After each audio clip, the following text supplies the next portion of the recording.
Hello, I hope you're prospering. This is the class for the 2nd of April, and we're going to continue with what we were doing last class. Last class, we began to talk about American political thought and poverty, and we saw that progressivism said that government should expand and take care of problems in the United States. And taking care of the problem of poverty has been a central problem that the progressive welfare state has been trying to solve.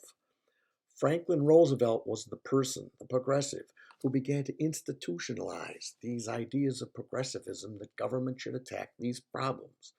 And we saw that during the Roosevelt administration in 1935, he signed the Social Security Act into being. And that laid out the Social Security system, which tried to prevent poverty among the elderly, also among the disabled. That's a big part. If you become disabled, you get Social Security help, and children whose parents have died and are under the age of 18. So this program was set up in 1935. Has been successful. It ran into troubles in the 1980s because of demographics. So many people were born between 46 and 64 that people were upset that when these people retire, how are we going to pay for their Social Security? So a commission was set up. Alan Greenspan was the head, and the Greenspan Commission got the idea that how we can keep Social Security solvent is we have to collect more now while the baby boomers are working, and then when they retire, we can pay them from this trust fund that was set up. And so they upped it to 12% and some change coming from the employer and from the employee, sending it up to Social Security. And it did well for years, except people began to make predictions that the trust fund is maybe not going to last as long as we might like. Last year was the first year that Social Security had to start taking money out of that trust fund, that the amount coming in was not equal to the amount going out. And the Social Security trustees write reports every year, and I look at them, and they're saying that the trust fund will last until the year 2034. And after 2034, there'll be no more money to supplement Social Security. So from time to time, people say that, well, if we're responsible, we should reform it now. So in 2034, it might be around. Do you know anybody who in 2034 or after would like to draw from the Social Security? I bet you do. So these are some of the ideas for how to reform Social Security. The left and right disagree about these sorts of things, but they're out there. The first thing we could do to reform Social Security to make it solvent for you would be to reduce COLA. COLA is an acronym, Cost of Living Adjustment. That is, every year they have a formula that looks at inflation and increases the amount that they pay out to Social Security recipients. People since Senator Moynihan was the expert on this for years, they've argued that the COLA overrates how much the check should go up for Social Security people, so that we should calculate COLA differently, and the increases won't be as large, and then there'll be less pressure on the Social Security system. That's one thing. Another thing we can do is we can increase the retirement age. It has been increased in the past. Advocates of this reform want to increase it more. It used to be from Franklin Roosevelt's time on, when you were 65, that was your full retirement age if you get your full Social Security payments. Then it was moved to 66 for me. My full retirement age was 66. If you're born from 1960 on, you know some people like that, your full retirement age is 67. But that's not set in stone. We could move it higher. Generally, the feeling is if you're going to move it higher, you got to move it higher for people that are age 50 or below. You don't want to move it higher just as people are moving up into their 60s and planning their retirement. It would be a big deal. So the arguments I hear is that people who are now less than 50, they should not be able to retire at 67, but it's going to move up. You can guess where. And a reason for moving it up is that people live longer. People usually drew Social Security for very few years in the 1930s. Now people draw from Social Security. It's not uncommon 15, 20 years to draw from it. So moving that age up would help. Major problem with this is that our bodies have not really changed. If you do a job like me that's not physically stressful on your body, that's one thing. You can continue to work after age 67. But what if you're doing a kind of job like I did when I was a steel worker? And it's a hard physical job. When you're in your 60s, you can't really do that job. Or my brother, who's an auto mechanic, by now, by the time he gets to 60, his back hurts, his shoulder hurts. My wife's brother's a construction worker. He's not even 60 and his body is shot. He can't continue to work. So there is this problem that if we have the same age for everybody, it's going to be harder on people who do physical work. And that's probably not going to change. So this is on the table as possibly increasing the retirement age. Another thing, another reform here, and this one is favored really on the left and the Democrats the most, is that we can increase the amount of income that's subject to the Social Security tax. When I said you paid 6.2% out of your check, your employer paid another 6.2%. That isn't on everybody's paycheck all the way to the top. You pay 6.2% on your first dollar, second dollar, third dollar, all the way up until you make $137,700. When you get to $137,701, you pay zero. You don't pay any Social Security tax for anything you earn over 137.7. So that, in fact, we could raise that. How high? Well, I hear many Democrats that say there shouldn't be a limit on it at all. You should pay 6.2% on every dollar you earned. People making $200,000 are really getting a deal under this because there's like $63,000 of their income they're not paying Social Security on. So raising the retirement, raising this amount subject to the Social Security tax is popular. I imagine if the Democrats would have Congress and the White House, they would want to institute this reform to make Social Security more solvent. Another possible reform is to institute private accounts. Again, this goes back to the real thinker on this was Professor Moynihan, who was a senator from New York. Hillary Clinton replaced him. His idea was, why can't we take some of the money that they take out of your check for Social Security and put it in a private account? Very much like what you're hearing a 401k is. Or for the federal government, it's called a thrift savings plan, a private account for retirement purposes. If we take about half of people's Social Security out and put it in a private account, then it can be invested. You have professional managers that oversee it, but you have some input into it. It grows over time so that every worker, when they get to be in their 60s, they're going to have a nest egg, like a $500,000 nest egg to help them in retirement. That comes out from time to time. It's generally not liked on the political left. They want to keep it all in one pot so that the managers can work at it, so there can be redistribution to people who don't make as much. Because the Social Security system is a redistribution system. People that are at the bare level, bare minimum level, and just eking by, they get back a bigger chunk compared to, say, people that are more affluent in this payment. So there's redistribution involved in this. Another reform I see people float from time to time is that Social Security should be means tested. Why should everybody get Social Security? When Ross Perot ran for president, he brought this issue up. He said, I'm worth $2.5 billion. And look, I get this Social Security check every month. I don't need it. People that are affluent should not get money out of Social Security. It should only go to people who are really going to need it. So that would be a means tested change.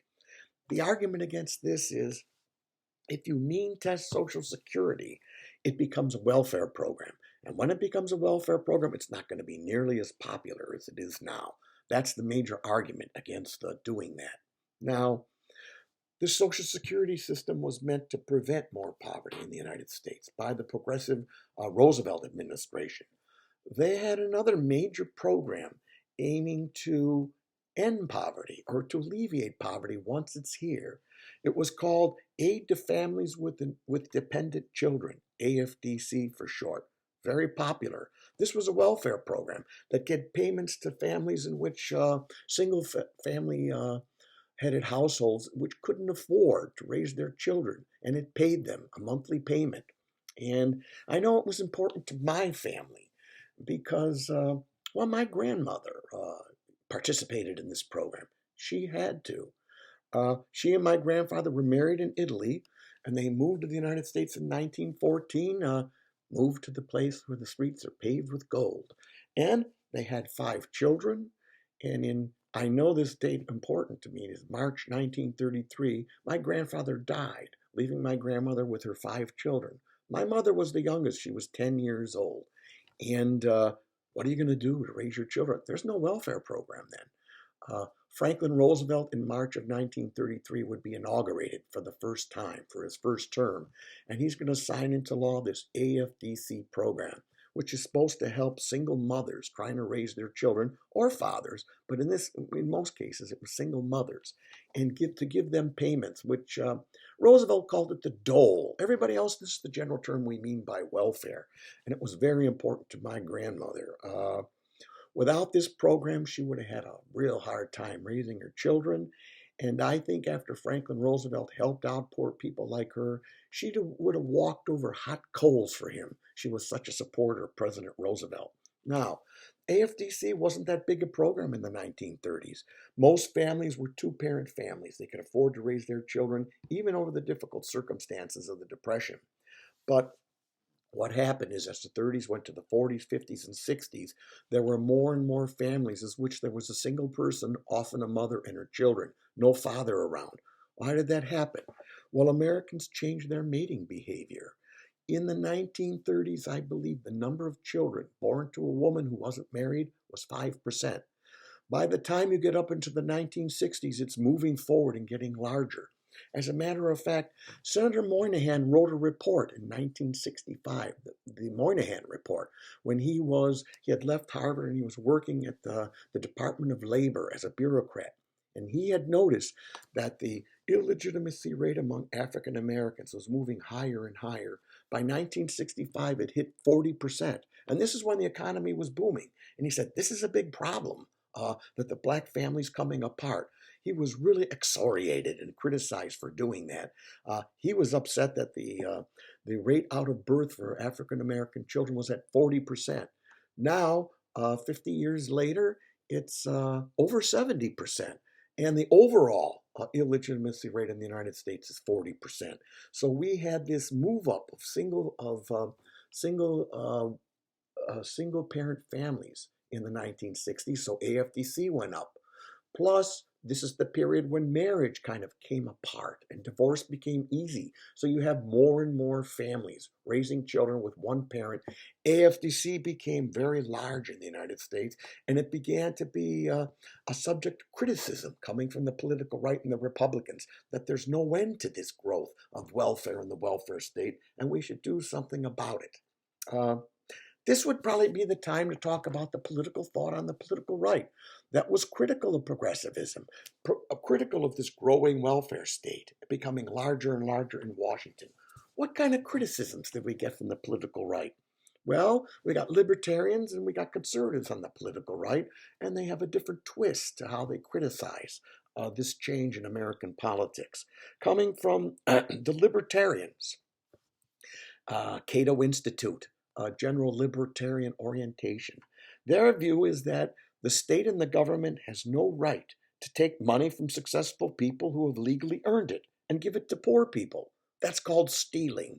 Whether the government does it or any individual does it, well, people have a right to their property, and if they legally obtained it, it's theirs. They're playing on, there's a certain psychology involved in this, the psychology of paying other people's bills. We can use me as an example of this psychology.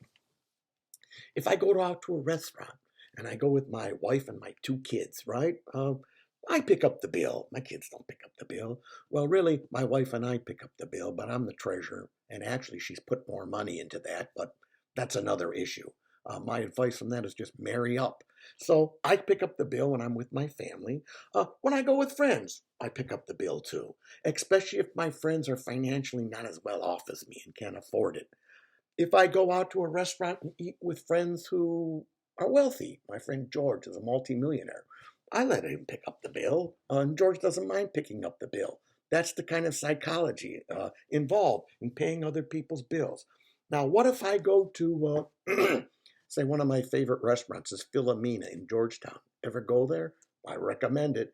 Get the linguine cardinale, LeBron James and President Clinton get it when they go there. If I'm sitting in Philomena and the waiter brings a bill to me, and I said, "What's this?" And he says, "That guy over there wants you to pay for his bill, pay his tab." My view is, what the hell? I'm not paying his bill. Isn't that the psychology about paying other people's bills from people who aren't kind of close to you in your family and friend circle? You're working against that as you build the welfare program. I think that's an important part of human nature that you have to struggle against when you're trying to build up the welfare state. So the libertarian view is not only should we not pay other people's bills, but we've done plenty since the war on poverty in the 1960s to end poverty. A leading intellectual libertarian would be Professor Walter Williams here at George Mason University. He's an economist, and he argues with the professors on the political left who say that the welfare state is stingy in the United States and that it should be expanded because it's not nearly enough to end poverty. Professor Williams's argument is that, what do you mean we've been stingy? Here's his calculation. Since President Johnson, we've had many of these mean-tested programs go into effect to try to lift people out of poverty. When you take the amount of money that's been spent on these programs, according to Professor Williams, you have enough money that you could buy all the assets of the Fortune 500 companies, plus all the agricultural land in the United States. So it's Professor Williams and libertarians like him that think we've been very generous, that there's a flaw in thinking that government is going to end poverty in the United States. That flaw was brought home by a libertarian scholar, Charles Murray. You might know him from his notorious book, The Bell Curve. Before The Bell Curve, in 1980, he came out with a book that 15 years after the war on poverty was started by President Johnson, he looked at it using quantitative statistics and came to the conclusion that we've had a war against poverty and it's over. Poverty won. We don't have any less poverty than we did before. It's serious. The programs and their ideas of human nature are seriously flawed. If you want to try to end poverty in the United States, you should end all the means-tested programs. That was the conclusion of Professor Murray.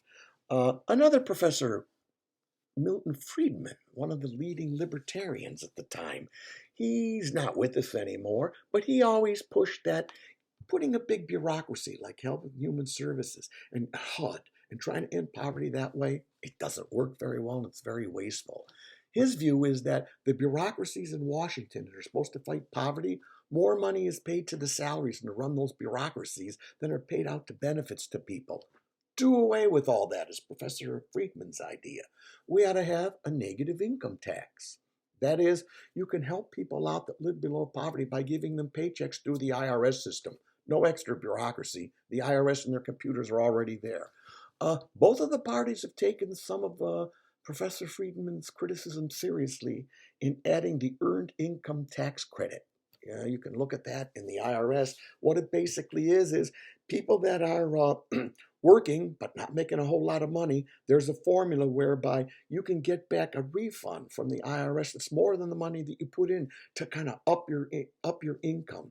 It recognizes that it's good that people work. Sometimes they don't make more, and we can supplement it using the IRS without paying this big bureaucracy in Washington. Now that's the libertarians.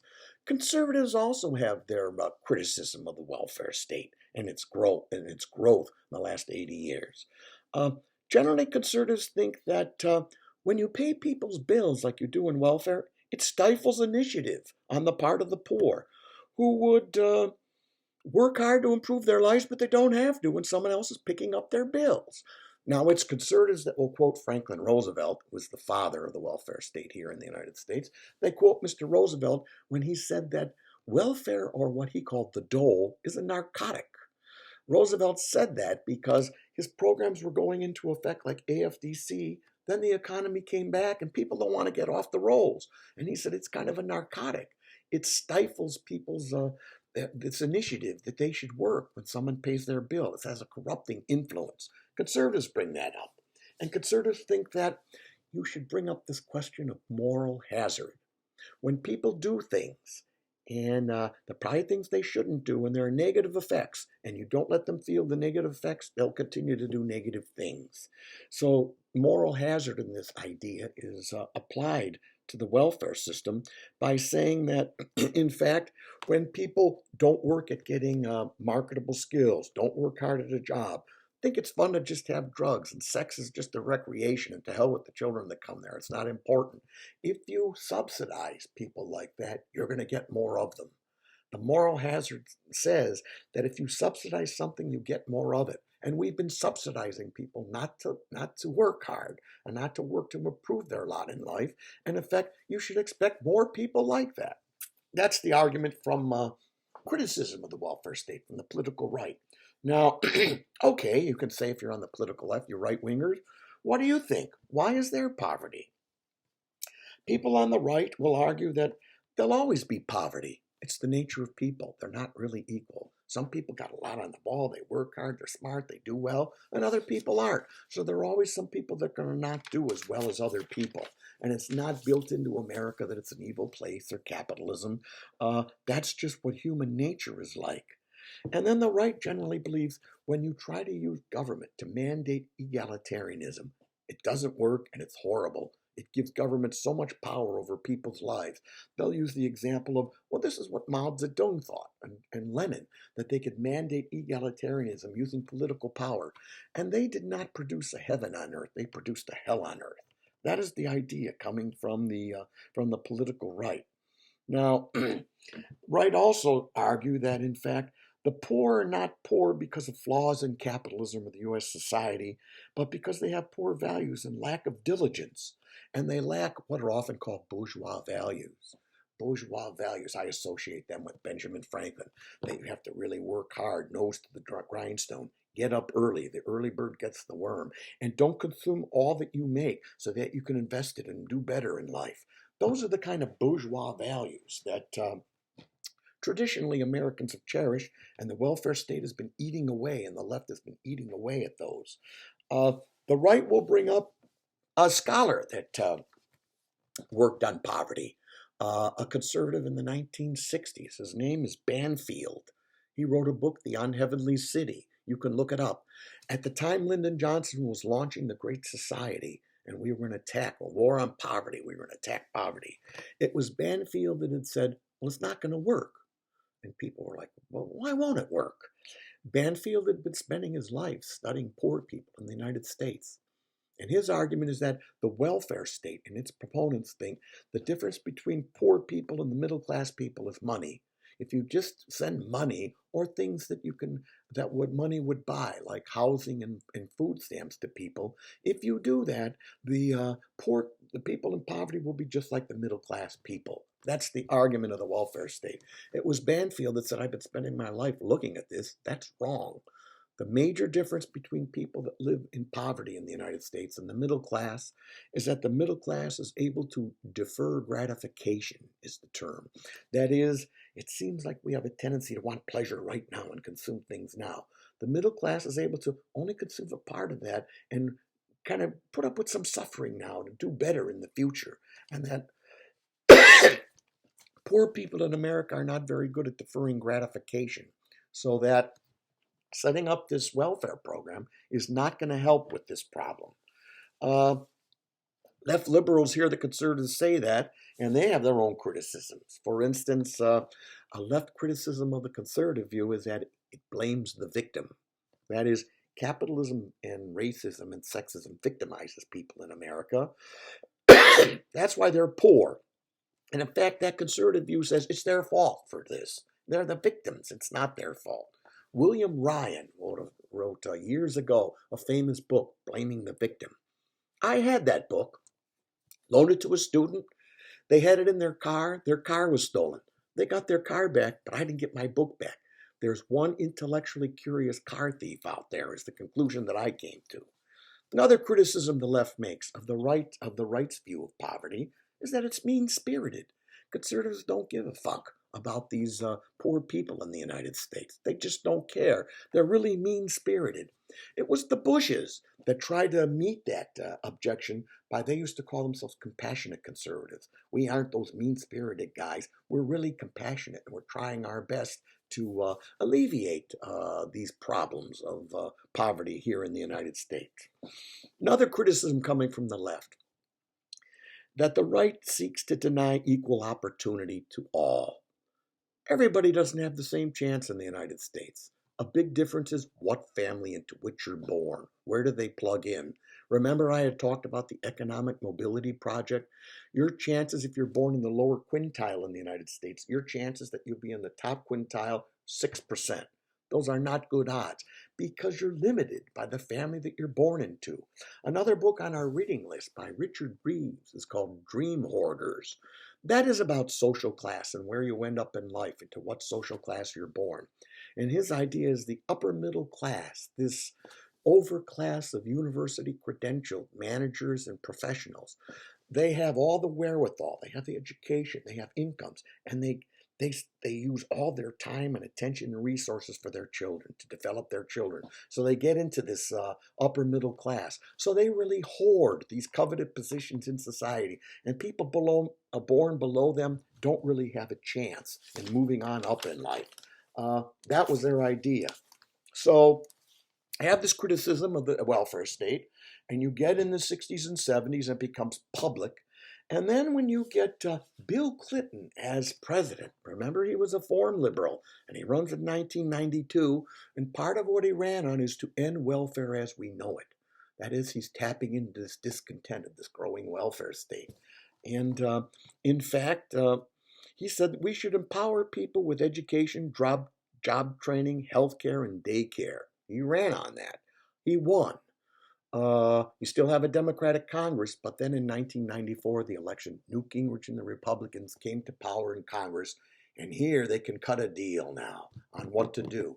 When Clinton first came in office, the first thing he tried to reform was the healthcare system, put Madam Secretary Clinton, who was then the First Lady, in charge. That fell apart, and he lost a lot of his social capital, so he didn't work on welfare reform.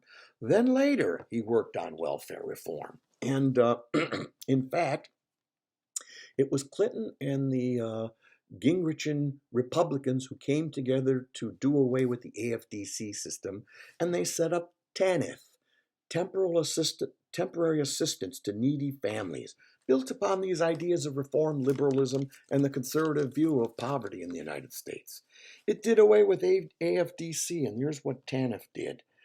Uh, Recognizing the federal bureaucracies are not very good at fighting poverty, it said, let's give money away to the states. They're called block grants, and we chop up the money the federal government would have spent on AFDC, and we send it to the states, thinking the states' bureaucracies are better at fighting poverty in their own states. So you got these block grants attached. Then it put limits. You can't be on welfare forever. A 2-year limit on continuous payments of welfare, 5 times for a lifetime.